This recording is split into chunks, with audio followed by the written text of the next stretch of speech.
السلام علیکم کتونکو مراد علي خان یم او د کالام روډ باندې موجود یم. تاسو وینئ چې دواړه سایډ ته چې ګاډي ولاړ دي، روډ چې بلاک دی او شاته تاسو وینئ چې ډېر لرې پورې یو لاین لګېدلی دی. دغه شانې که په دې سایډ باندې هم تاسو وګورئ شاته دنیا ګاډي ولاړ دي، خصوصا د غټ کم ګاډي چې دي ټرکونه هغه هم ولاړ دي. دلته چې دی ځای په ځای باندې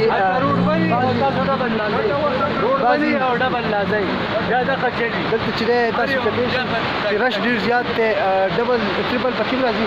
دغه ته مخکې چې دی ځای په ځای سلایډینګ شوی دی، ځای په ځای باندې کچه روډ دی. د هغې د وجې نه چې دی روډ بلاک وي او د دغې وجې نه دلته تاسو کتلی شئ چې په زرګونو ګاډي دلته ولاړ دي، په زرګونو سیاحان چې دي هغه هلته ولاړ دي. دا ورته ووایه څومره وخت نه دلته ولاړ دي په دې روډ باندې؟ کم زما 2 غنټې وشوې دلته په دې روډ باندې. په دې باندې انتظامیه یا څوک نور څه کسان شته تا ولیدل؟ نه، یو کس مې کتلی و، بس هغه هم به وي چې بس لینډ کې دغه ټول عوام دي، بس دوی را سره هیلپ کوي، نور څه دغه حکومتي دغه چارې نشته. سیلګري هم دي، زنانه پکې هم دي، په ګاډو کې ناست هر څوک پکې دي صاحب، هر څوک دي پکې، ماشومان غټ.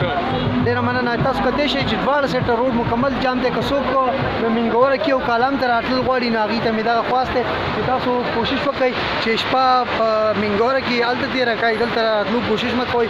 او د کالام روډ چې دی هغه مکمل تاسو وینئ چې دلته بلاک وي، بیا پکې را ډبل ګاډي هم راشي. دې د وجې نه چې دی ډېر زیات دا روډ بلاک وي.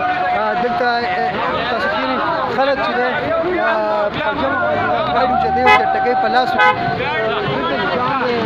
بلاک وي، ډېر زیات مشکلات دي. تاسو چې راځئ نو ډېر زیات احتیاط کوئ، خیال کوئ او د ټریفیک د قوانینو هم خیال ساتئ چې دغه مسلې نه جوړېږي. زما ټریفیک پولیس اهلکار ته او ټولې انتظامیه ته دا خواست دی چې د دې لپاره څه کردار را راکړي. د کالام روډ د نن مازدیګر نه بند دی او د وخت څخه پورې دا ګاډي ولاړ دي چې دلته کوم سیلګري راځي چې د هغې چې کوم مشکلات دي چې هغې کم از کم لږ کمی راشي. ډېره مننه.